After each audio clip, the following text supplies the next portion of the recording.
Isabelle Delno, tu enseignes la didactique du FLE à la Haute École autonome de la communauté germanophone en Belgique et tu es également conseillère pédagogique. Outre la conception de formations et d'outils pédagogiques à destination des professeurs de français, tu accompagnes également les équipes d'enseignants dans leurs pratiques de classe et leurs projets d'établissement. Et oui, ça en fait des choses.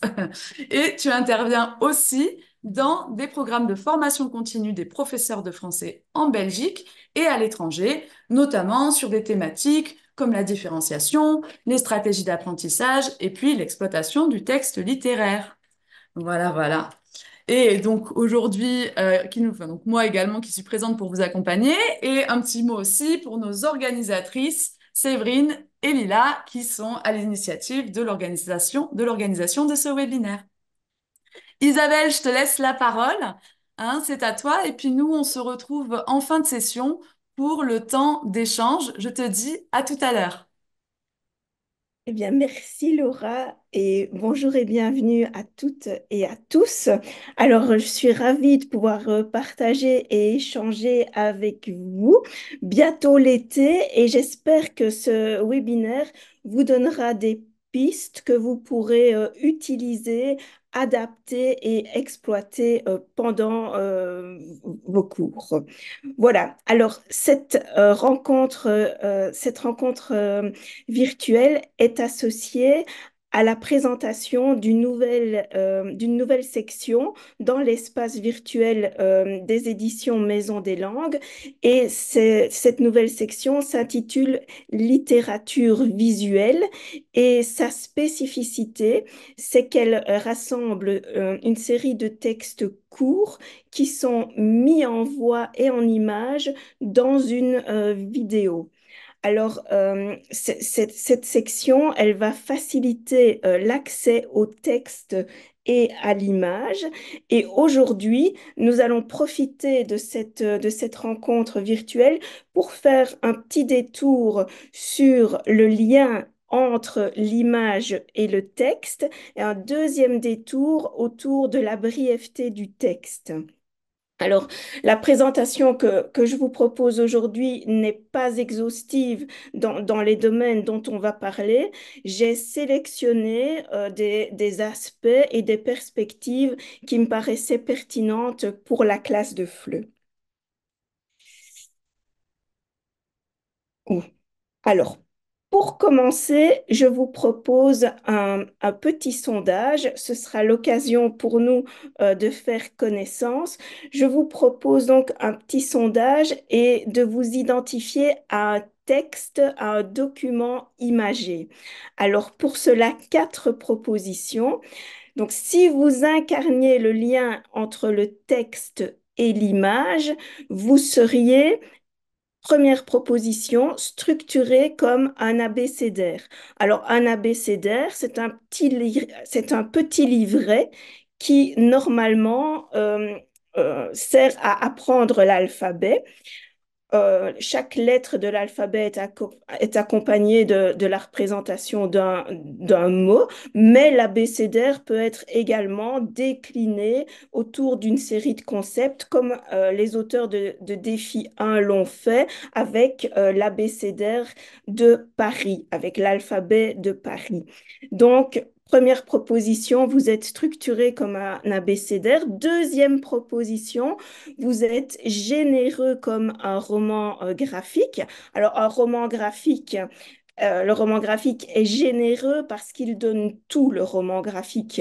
Il donne un accès facile au texte puisqu'il est dialogué, une image, il donne un contexte très explicite. Alors ici, on a aussi souvent des adaptations de romans ou de textes célèbres, comme ici une adaptation contemporaine du texte de Pierre Bourdieu par Tiphaine Rivière qui met en évidence, donc c'est une relecture contemporaine qui remet en évidence la relation entre nos goûts et les classes sociales. Ou bien vous êtes créatif comme un calligramme, on connaît bien cette association de mots et d'imagination visuelle, on en reparlera aussi pendant le webinaire. Et quatrième proposition, vous êtes précis ou précise comme une encyclopédie. Et l'encyclopédie, elle permet de donner beaucoup d'explications, elle est très explicative et elle répond à la curiosité. Alors Lila, je vais te demander de lancer le sondage, si tu veux bien. Je vois que beaucoup ont répondu dans le chat, mais on va avoir comme ça, on va pouvoir avoir les proportions de qui est quoi. Voilà, donc est-ce que si vous pouvez répondre, donc structuré comme un abécédaire, généreux, généreuse comme un roman graphique, créative comme un calligramme ou précis, précise comme une encyclopédie.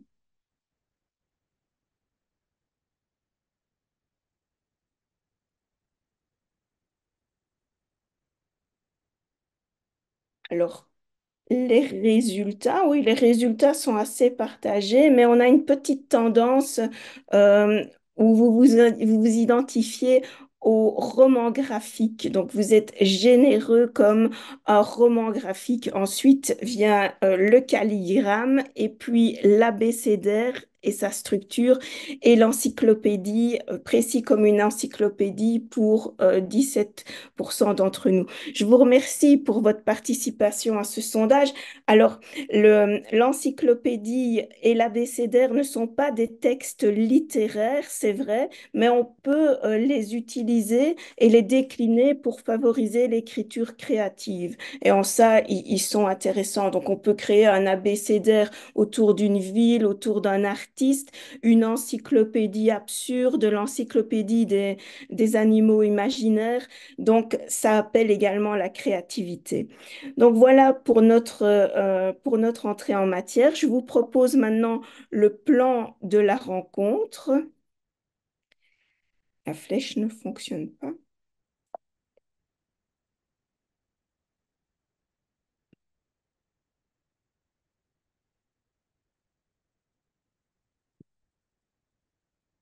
Voilà.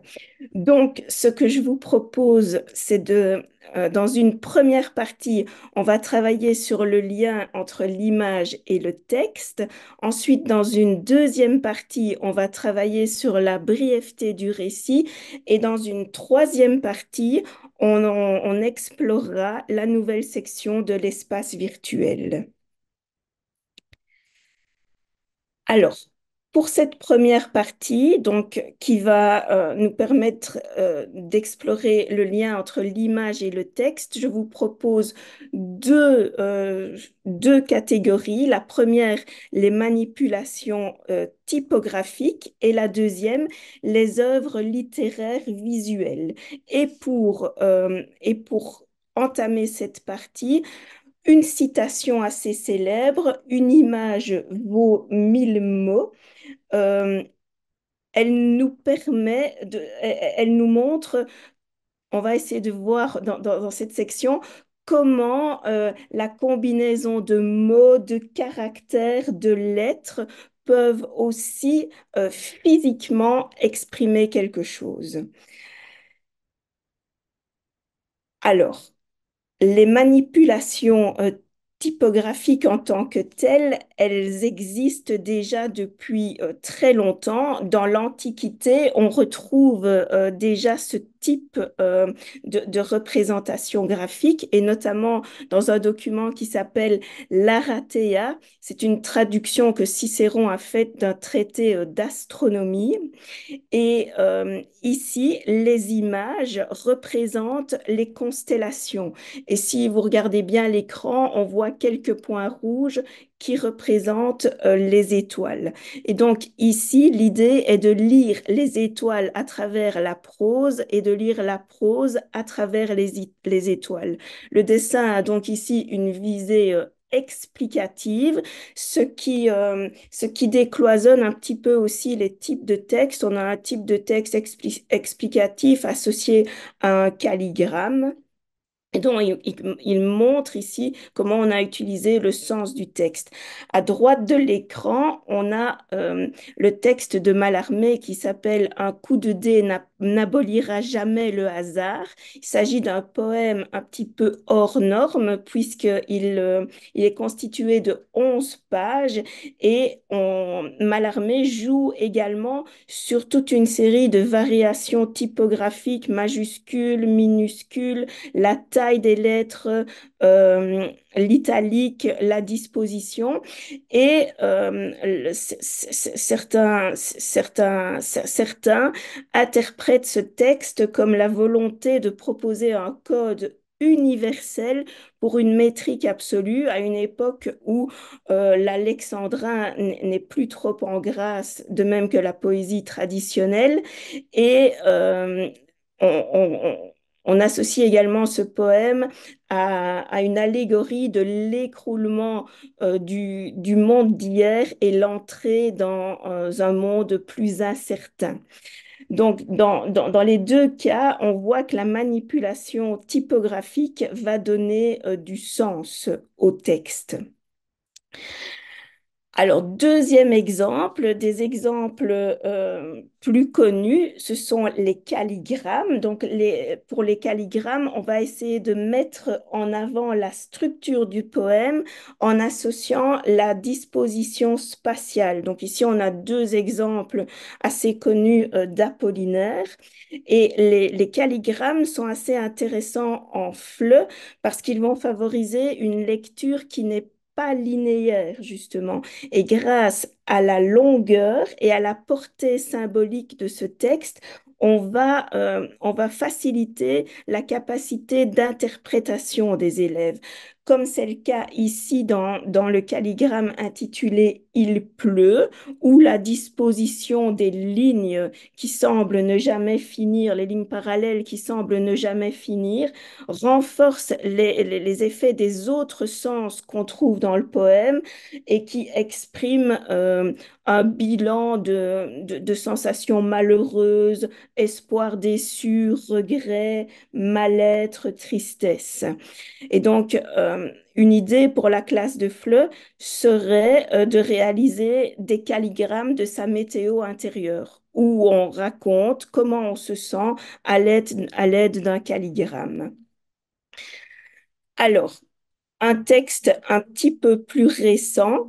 Ce sont le texte des trois typographes qui en avaient marre, trois typographes qui en avaient marre. Et ici, on a une volonté de l'auteur, donc Guy Lévis-Manot, qui souhaitait qu'aucune réédition de son œuvre ne ressemble à la précédente. Donc, il laissait une grande liberté à la composition. Et donc, on voit que le compositeur ici joue avec les caractères, les couleurs, les majuscules, la disposition pour aussi rendre une lecture très active, ou en tout cas pour mettre le lecteur en action, en activité. Ce qui est aussi une démarche intéressante pour la classe de FLE, de rentrer dans une lecture qui est moins linéaire et d'activer le regard différemment. Un autre exemple intitulé Typographie inusuelle. Alors, une typographie inusuelle, ici, dans cet ouvrage, on nous propose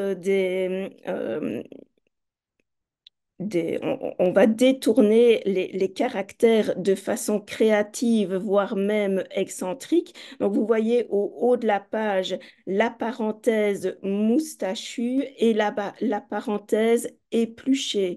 Vous voyez aussi l'hypertrophie de la cédille ou le C en grappe. Donc, ici, on joue avec avec les éléments de typographie et on voit que les auteurs accordent toujours une attention particulière au titre et donc ça, ou à la description de ces symboles.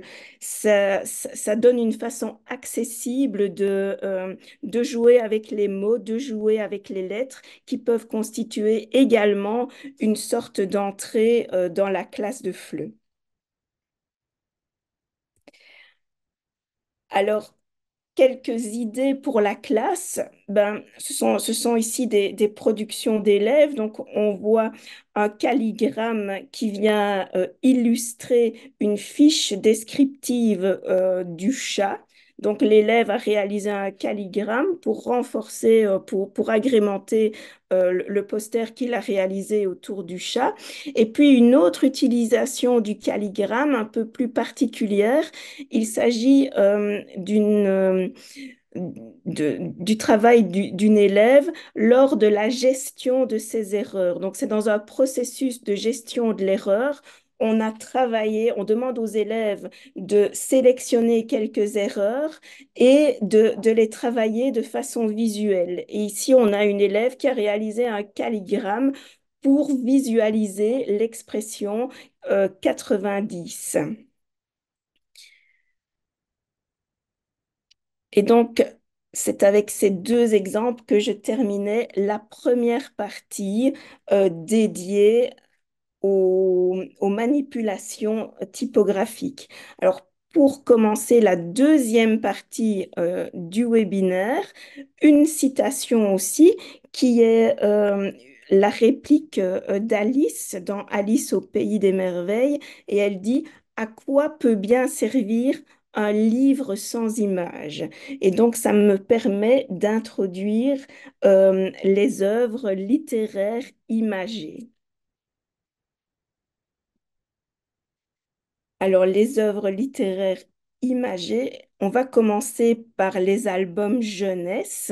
Et les albums jeunesse, ils constituent toujours d'excellents supports pour la classe de FLE euh, auprès d'enfants, d'ados, mais aussi d'adultes.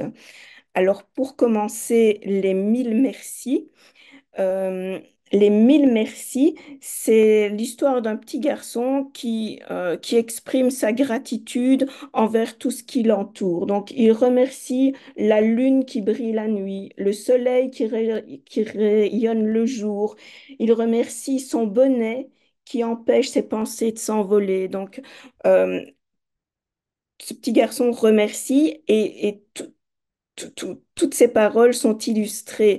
Et donc, ce texte peut constituer un bon texte modèle à une tâche qui serait de créer un collage des remerciements de toute la classe, des remerciements collectifs de toute la classe.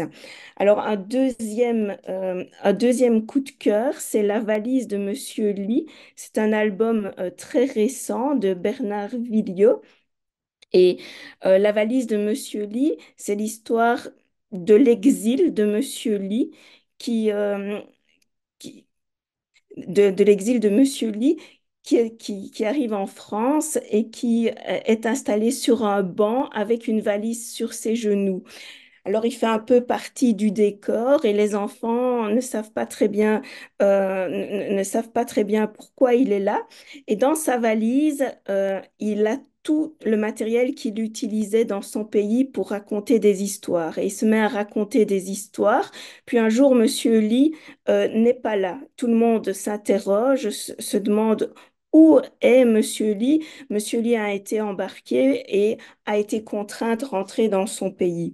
Et donc, une histoire d'exil à hauteur d'enfant. Et ici, le lien entre le dessin et le récit est très fort parce que, à côté du récit qui est assez factuel, les dessins vont apporter tout le côté émotionnel et notamment au niveau des regards des personnages, on va vraiment pouvoir percevoir leurs émotions. Et donc, c'est un livre qui peut être utilisé pour un travail sur la thématique de la valise, des souvenirs, de l'exil, de la migration. Puis un troisième coup de cœur, pardon, c'est Kate Moche. Et Kate Moche, c'est l'histoire de Kate, une petite fille dont on se moque beaucoup à l'école. Elle est un petit peu différente des autres, mais quand elle se regarde dans un miroir, elle voit vraiment qui elle est. Et tout l'album est construit autour de sur le, comment dire, sur l'opposition entre la réalité et l'imaginaire de Kate. Et on voit comment, dans sa réalité, elle devient, Kate, une ninja acrobate. Elle devient une doctoresse dévouée. Et chaque fois qu'il y a une double page, on a la réalité qui est dessinée avec un trait de crayon très fin, avec peu de couleurs. Et sur la page de droite, on rentre dans un univers très imaginaire qui qui nous permet donc de visualiser aussi l'imaginaire de Kate. C'est donc un album qui est un plaidoyer pour la différence et pour la confiance en soi. C'est aussi un album qui permet de travailler sur la caractérisation de personnes à l'aide de substantifs et d'adjectifs. Alors, toujours dans les albums, on a l'album Les gens sont beaux de Baptiste Beaulieu. euh, à partir de la cicatrice qu'il voit sur la joue de son grand-père, un petit-fils va être interpellé par les traces que les corps laissent entrevoir. Et son grand-père va lui expliquer que ces traces sont un petit peu des symboles des histoires de vie. Et dans son album, donc Baptiste Beaulieu nous montre vraiment, nous pose un regard très très bienveillant sur l'humanité. On a par exemple le dos tordu de Hakim qui rappelle toutes ces années de travail à carreler et à carreler. On a euh, les plaques rouges,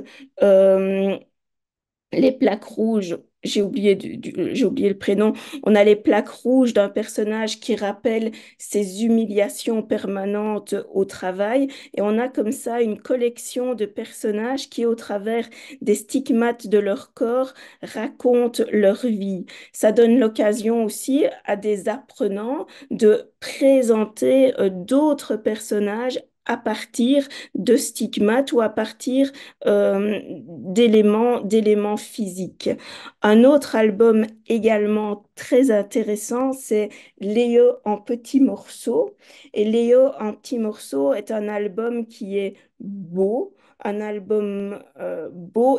Il est constitué de filigranes et l'histoire s'articule autour des fragments d'une photo qu'on essaye de reconstituer. Et c'est l'histoire de Léo, une jeune Française qui tombe amoureuse pendant la Seconde Guerre mondiale de Félix, un soldat allemand. Et toute l'histoire se déroule autour de cette photo qu'on essaye de reconstituer. Le texte est très simple et il permet aussi une lecture mosaïque.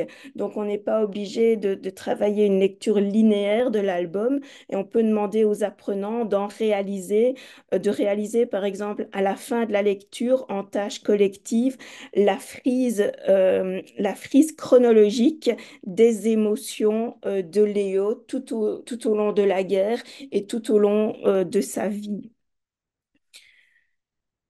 Alors, beaucoup plus classique, les gags de bande dessinée, avec des gags très simples comme ici un gag de Boulet Bill, qui permet aussi d'utiliser l'image comme déclencheur d'expression en répondant simplement à des questions du type qui, quoi, où. On va, grâce à une image, grâce à une petite histoire, on va déclencher l'expression. pour le gag de Boulet Bill, et je ne pouvais pas résister à vous montrer cette planche du chat euh, qui lui aussi, comment dire, nous embarque nous montre, nous fait passer, nous nous transmet un petit peu de culture de BD francophone, puisque il nous interpelle sur Roger un muscadet, ça c'est typique du chat. Tu es tombé dans la potion quand tu étais petit, il s'agit d'Obélix et Astérix, et enfin la chute avec Manfin de Gaston Lagaffe. Donc c'est en trois vignettes, un petit voyage dans l'univers de la BD francophone. Et puis, deux romans graphiques dont il faut parler. La Longue Marche des Dindes. La Longue Marche des Dindes, c'est un roman dont l'action se passe dans l'Amérique du 19e siècle. Simon est forcé de quitter l'école et il est forcé de quitter l'école et il veut se libérer de toute contrainte et pour cela, il décide de traverser le pays pour vendre des dindes à l'autre bout de l'Amérique. Un roman graphique où l'action est soutenue et qui permet vraiment de travailler sur des thématiques comme la liberté d'entreprendre, la responsabilisation, le choix, l'orientation.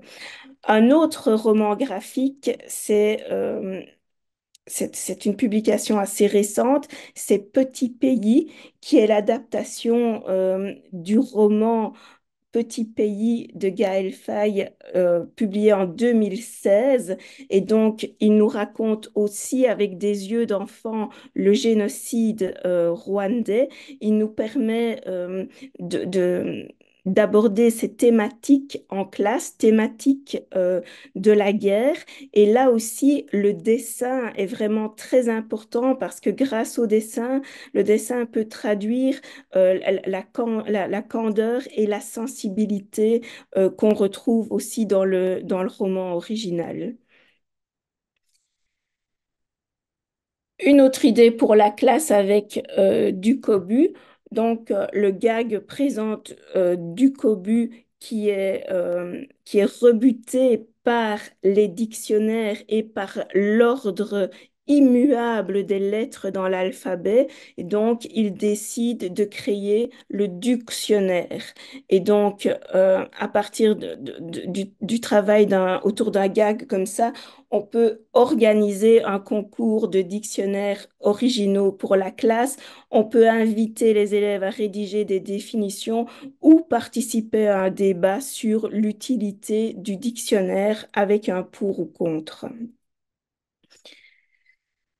D'autres d'autres possibilités d'associer les images au texte avec les vidéopoèmes qu'on peut aussi créer en classe comme tâche. Et puis, les publications sur les réseaux sociaux. Et donc, à l'instar des feuilletons qu'on rencontrait autrefois, on peut avoir des publications sur les réseaux sociaux qui sont publiées à la façon d'un feuilleton. Et donc, ici, un petit clin d'œil à une collègue qui a écrit un une publication qui s'appelle Au-delà de nous. Et donc, en publiant des textes très courts dans une écriture simple, dense et lisible. On va suivre la vie de quelques personnages qui sont morts après un accident de train. Et donc, les images vont faciliter la compréhension et l'enchaînement, on va continuer à suivre l'existence de ces personnages au travers du feuilleton. Donc, les publications sur Instagram sont également devenues un outil de lecture et de littérature plus visuel puisque accompagné de dessins. Alors, on en arrive à la deuxième partie de ce webinaire qui est dédié à la brièveté du récit. Donc, on a travaillé dans un premier temps l'image et le texte, et dans un deuxième temps, on va travailler la brièveté du récit. Euh, pour cela, on va aborder 8 facettes. Et en guise d'introduction, une citation de Régis Geoffrey, qui est l'auteur des microfictions. Donc, ce sont toujours des toutes petites histoires. Et Régis Geoffrey nous dit, écrire une microfiction, c'est mettre une vie entière dans un dé à coudre. Et donc, ça traduit vraiment bien l'intensité narrative du micro-récit. Alors, le micro-récit, on peut appeler le récit bref de différentes façons. Les appellations sont multiples. On va rencontrer microfiction, fiction éclair, micro-nouvelle, nanofiction. De temps en temps, le trait d'union se perd. Les préfixes micro et nano donnent l'impression de rentrer dans un univers un petit peu érudit, mais il y a beaucoup d'appellations pour désigner ces récits brefs qui peuvent être, on le voit, qui peuvent être constitués de quelques signes ou de quelques lignes. On va voir ça plus tard. Mais qui constituent là aussi autant de formats possibles à exploiter en classe de FLE. Alors, dans la littérature étrangère, on retrouve le phénomène aussi. On a par exemple les short stories, les Kurzgeschichten en allemand, les micro-relato, micro-conte, les flash fiction. Donc, dans la littérature étrangère, c'est un concept qui existe aussi, les microfictions. Alors, est-ce que c'est un phénomène récent? Euh, Est-ce que c'est un phénomène récent? À l'instar de ce qu'on a pu appeler la twittérature, on a toute une série de formats qui se sont développés. Et ce qui est intéressant, c'est de voir que les langues sont inégales par rapport à cela.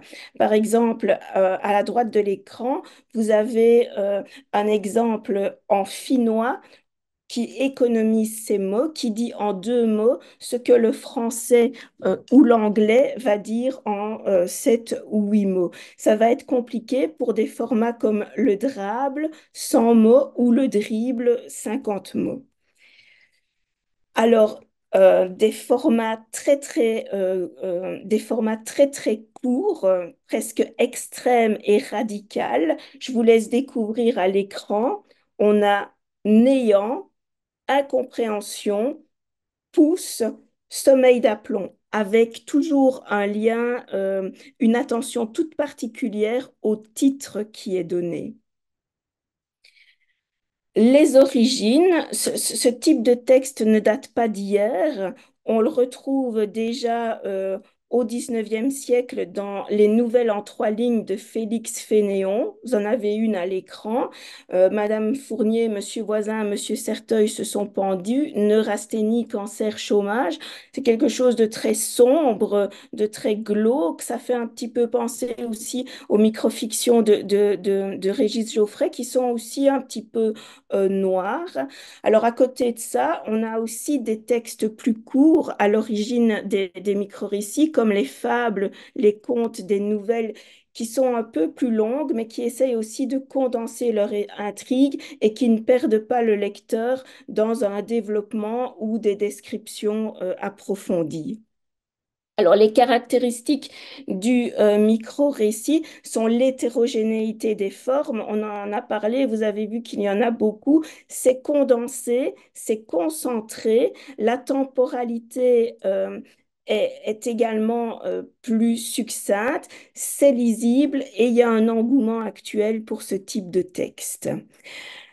Alors, le récit bref reprend les mêmes caractéristiques que la littérature. En cela, il partage avec la littérature les mêmes sources d'inspiration, les mêmes genres, les formes, les registres. Il fait appel aux mêmes stéréotypes, aux mêmes schémas narratifs. Et on va dire qu'un récit bref fait en général entre 300 à 400 mots. Le récit bref en FLE, il va faciliter l'accès au texte, il va accompagner les premiers pas dans la littérature, il va permettre de donner vie au texte, stimuler l'écriture créative et développer des stratégies de lecture. Et pour cela, on va pouvoir utiliser un schéma qui montre comment en 5 étapes, pardon, comment l'apprenant va s'approprier le texte pendant les 3 premières phases, interagir avec le texte et devenir un acteur interculturel, et puis utiliser comment il a interagi, le résultat de son interaction avec le texte pour contribuer à la tâche, au projet de lecture et devenir vraiment un acteur social grâce à la lecture. Et donc, on voit que dans les 3 premières phases, on va avoir des activités de repérage, de mise en relation, de structure, de paraphrase qui vont s'assurer de la compréhension du récit qu'on va confirmer ou enrichir grâce à de l'interaction. On va utiliser un schéma, une carte mentale pour formaliser ce qu'on a compris et puis on va interagir et contribuer à la tâche. Euh, Ça, c'est un schéma qui est parallèle à une démarche actionnelle de la lecture. Souvent, dans les classes, il arrive qu'on s'arrête à la première étape. On lit le texte, on répond aux questions et on n'utilise pas plus loin dans un projet de lecture. Et on arrive à la troisième partie et à la découverte de la section de la littérature visuelle. Et cette section, donc, elle reprend elle aussi une combinaison de textes et d'images dans des récits brefs. Alors, on va utiliser un exemple. Je vais vous montrer un exemple de ce qu'on peut trouver dans cette nouvelle section littérature visuelle. Et pour cela, on a choisi de travailler avec un conte de Jacques Sternberg, La Fabrique, qui fait partie des contes glacés. Alors, il s'agit d'un ouvrage qui contient des contes fantastiques. Ce sont des récits assez courts, avec une unité narrative, une langue simple, où on va retrouver du mystère, doute, de l'absurde. Vous allez voir que l'ordre quotidien est perturbé et on va voir que ces récits vont pouvoir déclencher des réactions émotives. Alors, comment cela se passe dans l'espace virtuel? Au sein de la nouvelle section, vous rentrez dans l'espace virtuel, vous allez sur l'onglet vidéo didactisée et leurs ressources, et là, vous avez la catégorie littérature visuelle qui vous donne accès directement aux petits films de littérature visuelle, et à droite, vous avez tout ce que vous pouvez télécharger, la fiche pour les élèves, la dictée coopérative, la transcription et les corrigés. Alors, ça peut se présenter comme ça, et donc nous allons ensemble faire l'exercice. Vous avez 5 images et je vais vous demander de les remettre dans l'ordre et de partager vos réponses dans le chat. Donc, nous avons un train qui arrive à la fabrique. Ensuite, nous avons deux hommes qui manipulent un arbre. Ensuite, nous avons des ouvriers qui portent des meubles.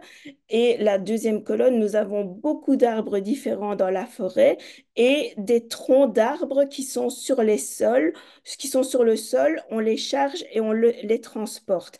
Alors, je vais vous demander d'essayer de remettre ces images dans l'ordre. À votre avis, quel est l'ordre de ces images?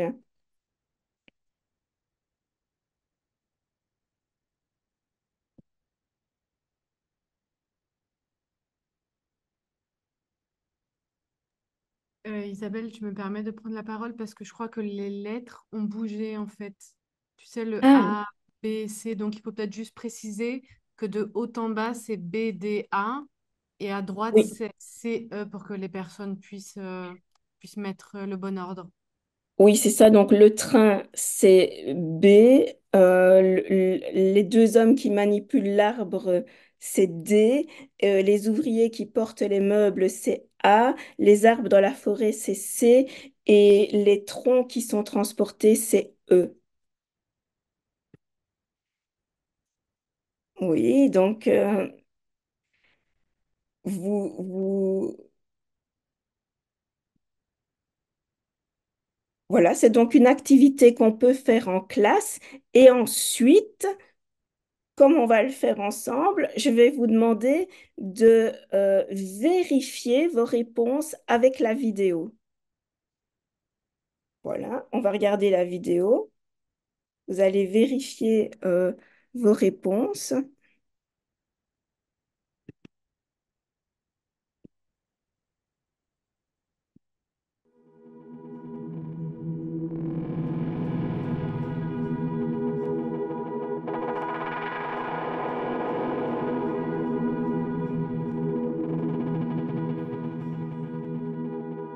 Avant tout, on remarque la voie ferrée qui s'est taillée à coups de dynamite un passage à travers le paysage. Puis, soudain, on aperçoit les hangars de la fabrique. Les trains, sans répit, transportent vers les ateliers des tonnes de matières premières, des meubles de tous les styles, paraît-il, des millions de meubles de toutes les époques, de toutes les dimensions. Et des centaines d'ouvriers spécialisés transforment ces meubles en planches, puis en troncs, en arbres bruts ensuite. Et d'autres équipes d'ouvriers vont les planter dans les plaines des environs, transformant ces étendues en forêt.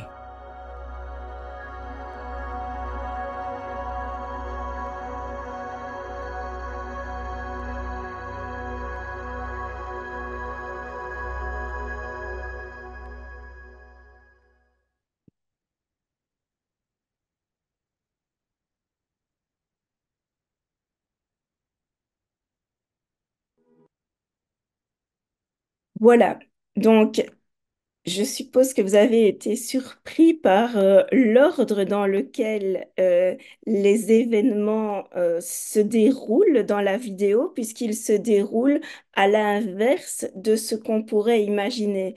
Donc, c'est déjà une façon de rendre les élèves très attentifs. Et donc, dans une deuxième étape, on peut travailler avec la vidéo et utiliser la dictée coopérative, qui est d'inviter les élèves à reconstituer le texte de la vidéo. Donc, on écoute la vidéo, on essaye de prendre un maximum de notes et puis,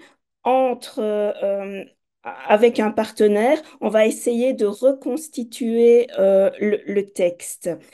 Et donc, vous voyez que on va vérifier les hypothèses qu'on a formulées au départ, on va reconstituer le texte et on va pouvoir encore vérifier avec la transcription qui est également disponible dans la nouvelle section.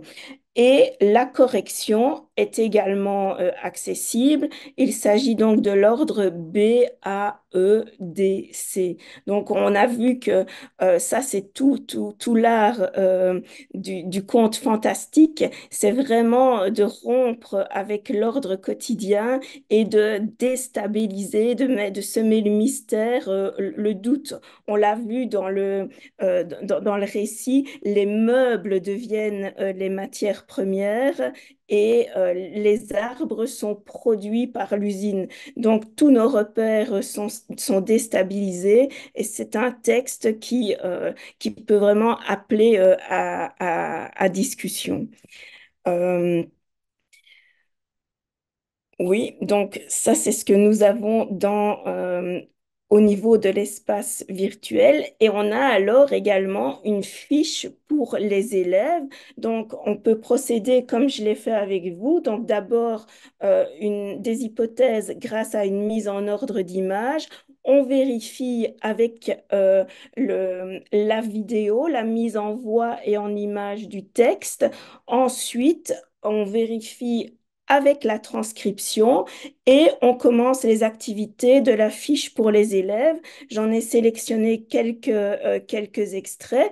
On va travailler de façon assez classique sur le lexique. On va leur demander de repérer les éléments qui font référence à la nature ou à l'activité humaine.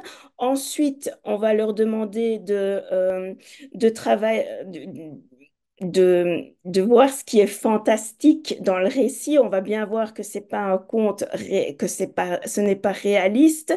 On va demander aux élèves de s'impliquer en donnant leur avis sur ce que l'auteur a voulu faire passer comme message. On va leur proposer de donner un autre titre et de justifier avec une émotion personnelle pour qu'ils interagissent avec le texte. Et enfin, on va leur demander à eux de décrire un processus inversé comme ça en faisant passer un message. Donc, on a aussi ici une dimension d'écriture créative.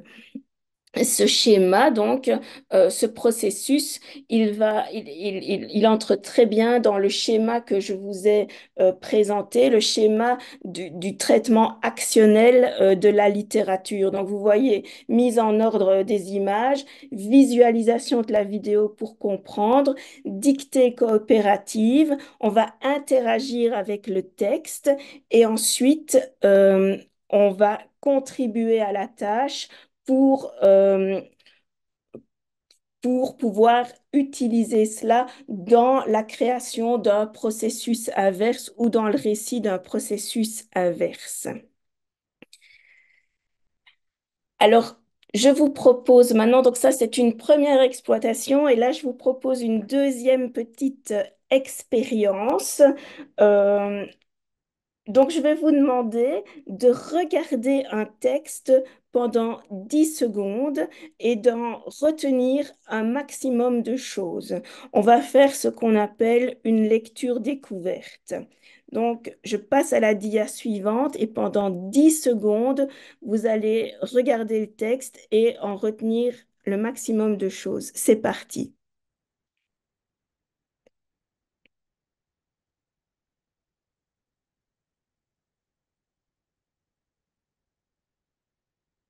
Voilà. Maintenant, en classe, quand on procède avec les enfants, ou avec les élèves, on va leur demander, mais qu'avez-vous retenu? Qu'est-ce que vous avez vu? Quels sont les éléments que vous avez retenus? Les élèves vont partager et on va essayer au tableau de faire des catégories. Est-ce que certains ont retenu les personnages, des lieux, des actions? Et on demande de nouveau aux élèves de regarder le texte pendant 10 secondes.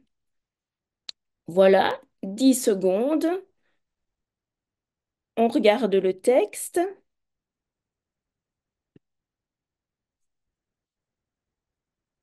Vous pouvez partager dans le chat si vous voulez.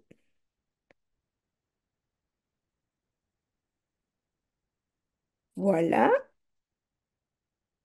on arrête. On peut encore en classe, on peut le montrer plusieurs fois et on le montre en général 30 secondes. Ici, je le fais 10 secondes, mais après, on peut découvrir le texte, réceptionner ce que les enfants, ce que les élèves ont appris et on peut annoter alors le texte. Et donc, ici, par exemple, on va pouvoir annoter le nom des animaux, on va pouvoir noter les lieux, on va pouvoir noter des concepts, donner vie, bienfaits, patience, longueur de temps, des éléments plus abstraits. Les élèves repèrent assez facilement le roi des animaux, ils repèrent aussi facilement cire, rat, et donc on peut très facilement au tableau établir un parallélisme. Et donc, c'est une activité, la lecture découverte, qui va favoriser aussi une lecture qui n'est pas linéaire du texte. Vous voyez, on va faire jaillir des éléments et on va construire du sens euh, pour, au final, construire le sens du texte. Donc, ça permet au lecteur dans une langue étrangère de ne pas s'accrocher à la linéarité du texte et c'est une technique qui lui apprend à faire des allers-retours et à favoriser une lecture plus sélective du texte. L'apprenant ici devient un lecteur performant. Alors le texte que j'ai choisi, c'est une fable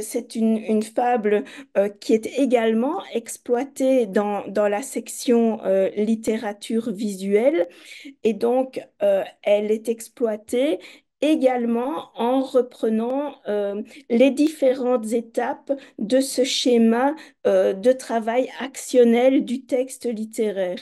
Donc, on peut ici, moi j'ai travaillé avec une lecture découverte avec vous, mais dans la section littérature visuelle, on travaille à nouveau avec les images. On vérifie avec la visualisation et puis les activités de la fiche pour les élèves, elles se focalisent surtout sur le stéréotype du lion, le stéréotype du rat et les caractéristiques de la fable.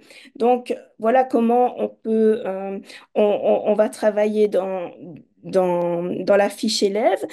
Ensuite, on va interroger les élèves sur, leur rapport à l'attitude du lion et à l'attitude du rat. Est-ce qu'ils se sentent plus proches du lion ou plus proches du rat? Donc, il faut savoir que le lion laisse le rat en vie au début de la fable et ensuite, c'est le rat qui va libérer le lion pris dans des filets grâce à ses dents et au travail de ses dents.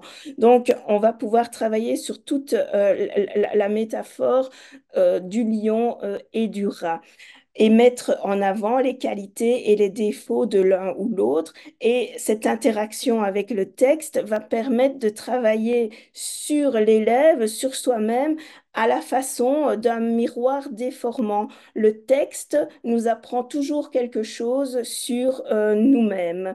Et donc, après, on va pouvoir inviter les élèves à rédiger une fable qui met en lumière une caractéristique ou un caractère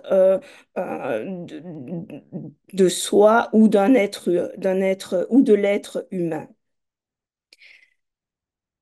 Voilà donc une deuxième idée d'exploitation qui se trouve également dans la section littérature visuelle et pour lequel la fable a également été mise en voix et en images.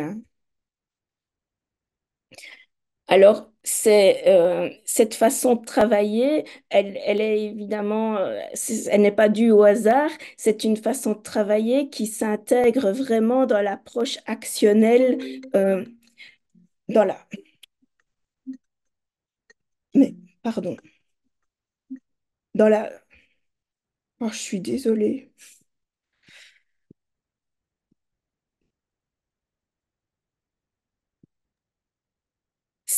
C'est une approche qui s'intègre dans l'approche actionnelle.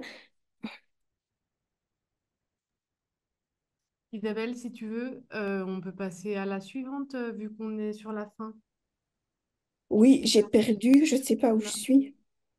Pardon, voilà. Tu veux, je peux reprendre le contrôle? Est-ce que vous voyez? Est-ce qu'on Oui, voit? oui, nous on voit bien, ouais. Nous, il n'y a pas de Pardon, souci. pardon. Non, c'est J'ai, peut-être ton ordinateur qui a dû sortir, il n'y a pas de problème. oui, il y a eu Tu veux que je reprenne un le petit. contrôle? Non, non, ça va, ça va. Ok, Et parfait. donc, c'est une approche qui est vraiment conforme à l'approche actionnelle recommandée par le cadre européen. Et donc, il faut savoir que dans le cadre européen de 2001, euh, la littérature était présente au niveau des descripteurs de la compréhension des écrits et de la production écrite. Elle était là surtout pour son rôle culturel et on laissait aux profs une marge de manœuvre maximale. Et dans le volume complémentaire de 2018, la littérature prend vraiment une place plus grande parce que on va enrichir des descripteurs comme celle de l'écriture créative et on va intégrer trois nouvelles échelles qui sont lire comme activité de loisir, exprimer une réaction personnelle à l'égard de textes créatifs et analyser et critiquer des textes créatifs. Et donc, ce que nous avons fait avec la fabrique et avec le lion et le rat, on est vraiment dans exprimer une réaction personnelle à l'égard de textes créatifs et on essaye d'utiliser la compétence de médiation dans le processus de travail du texte littéraire. Et donc, pour conclure, on peut dire que utiliser le visuel et la littérature visuelle va nous permettre d'avoir un accès plus rapide au sens et ça va augmenter la motivation des apprenants. On va pouvoir aussi mettre en place des démarches complètes. Donc, la compréhension sera facilitée, l'intrigue où le déroulement sera maîtrisé directement et donc on pourra, grâce à la brièveté du récit, sa mise en image et sa mise en voix, faire en sorte que les élèves s'approprient des démarches complètes. C'est pareil également pour des démarches d'application de stratégie de lecture. On va évidemment pouvoir mettre plus le focus sur l'histoire et l'imagination et la créativité. Et bien évidemment, ce format de texte va favoriser le développement du plaisir de la lecture et de la découverte. Et pour conclure, je dirais donc, tout parle à qui sait lire, voir et écouter de l'écrivain Pierre Bottero. Voilà, je vous remercie pour votre attention. Je suis désolée pour le petit bug informatique tout à la fin. Et je vous remercie. Je me tiens à disposition pour vos questions.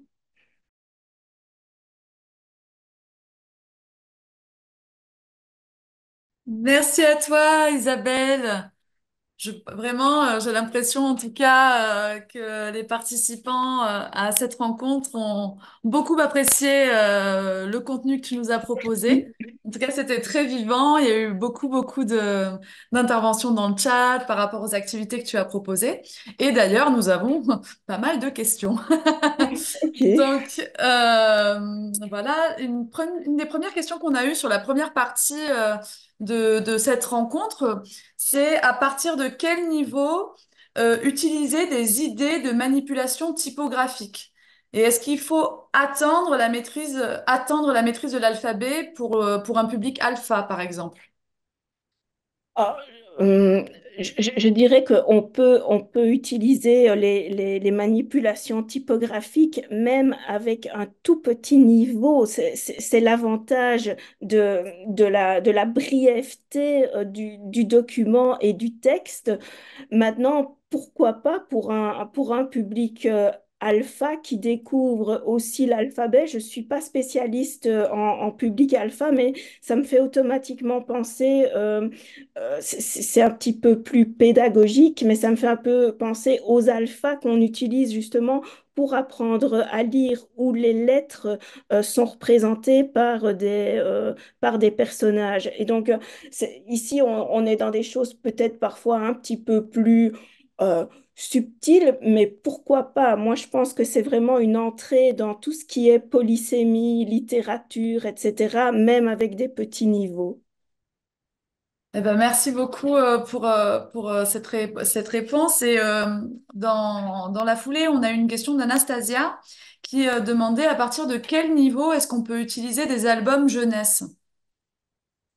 Oh, mm, dans ma pratique et dans les écoles que j'accompagne, donc ce sont des écoles germanophones, on utilise des albums jeunesse à partir du niveau A1.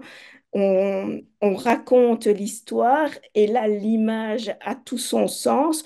On raconte l'album, on raconte l'histoire aux enfants dans une langue qui n'est pas nécessairement simplifiée. Et dans un deuxième temps, on va travailler des dramatisations, des mises en ordre chronologiques avec une langue très simplifiée. Mais on utilise l'album dès le début de l'apprentissage. Donc, avec un public niveau A1 débutant complet. Est-ce que, d'ailleurs, il y a une autre question, est-ce que tu as un auteur à nous suggérer en particulier ou pas forcément, là, qui te viendrait à l'esprit? Euh, Alors, ben, j'aime beaucoup Tulé. Enfin, c'est le premier qui me vient à l'esprit. Euh, oui, bah, Tulé. Sinon, il y a toujours Ponty. J'en ai un derrière moi. Je peux vous montrer. Je sais pas. Ça, c'est pour les enfants, évidemment. Lucie et ses amis. Euh, Il y a également ce que je trouve génial aussi pour tout ce qui est, pour développer cette polysémie, ce côté décalé, il y a évidemment Mario Ramos. C'est un peu facile comme réponse, mais je trouve que Mario Ramos fonctionne très bien chez les petits et chez les très grands. Elle vient d'ailleurs d'être citée dans le chat Ah, en connivence. Merci beaucoup. Et donc après, il y avait des questions plus par rapport à ta dernière partie sur l'espace virtuel et notamment s'il y avait des sous-titres sur les vidéos de l'espace virtuel. Et je confirme, hein, nous confirmons avec Isabelle qu'il y a bien des sous-titres hein, qui sont proposés sur les vidéos dans l'espace virtuel et notamment sur les vidéos qui nous ont été présentées sur la littérature visuelle. Donc tout à fait. Et une autre question, pareil, plutôt à laquelle je vais répondre, qui sont plus, on va dire, pratico-pratiques, sur l'accès à ces ressources de l'espace virtuel. Il y a Sophie qui nous a demandé est-ce qu'il faut acheter un manuel pour avoir accès à ces ressources de l'espace virtuel? Alors pas forcément. En fait, cette section-là, elle fait partie de ce qui s'appelle la banque de ressources. Donc la banque de ressources, il est possible de se la procurer pour 12 mois. Elle coûte au jour d'aujourd'hui 59 euros. Et donc, vous pouvez, c'est dans le cadre de cette banque de ressources qu'elle fait partie. Une autre possibilité, si vous disposez de la bibliothèque complète, là, quand on a accès à la bibliothèque complète, c'est-à-dire à l'ensemble de nos ressources, il y a également la possibilité, donc la bibliothèque complète contient cette banque de ressources et donc cette section de littérature visuelle. Donc ça, c'est les différents moyens pour y accéder. Ensuite, bien sûr, si vous pensez, en tout cas, après à équiper vos apprenants, vos élèves avec nos manuels, n'hésitez pas à vous rapprocher de nous, à nous contacter via le formulaire de contact ou si vous avez déjà le contact de votre délégué pédagogique aussi, donc pour savoir ce qui est possible de faire. Mais en tout cas, voilà, c'est une ressource, cette section, elle fait bien partie de la banque de ressources sur l'espace virtuel. Voilà, ben, je pense qu'on a fait le tour des questions. Merci encore Isabelle. Et les dernières petites Merci informations à tous. importantes. On voit d'ailleurs que enfin en tout cas vous avez été ravis par cette rencontre. Donc n'hésitez pas à compléter notre petite enquête de satisfaction. Comme ça, ben voilà, on va savoir aussi ce qui vous plaît, les contenus qui peuvent vous correspondre, etc. Également qui peuvent correspondre à vos pratiques pédagogiques. Et puis également, je vous rappelle que vous recevrez un certificat de participation, mais pas tout de suite. Il arrivera dans 10 jours, en même temps que le replay de la rencontre virtuelle. Voilà, et également le PDF de la présentation, hein, donc avec tous les exemples. Et une dernière information aussi, donc dans cette section de l'espace virtuel, vous allez bien retrouver les fiches pour les élèves, la dictée coopérative, la transcription et les corrigés. D'accord? Tout ça, ce sont bien des ressources qui font partie de de cette section littérature visuelle. Voilà. Je pense qu'on a tout dit, non? Merci. Merci à toi, Isabelle, un grand merci. Et puis, on vous dit à bientôt pour une prochaine rencontre virtuelle.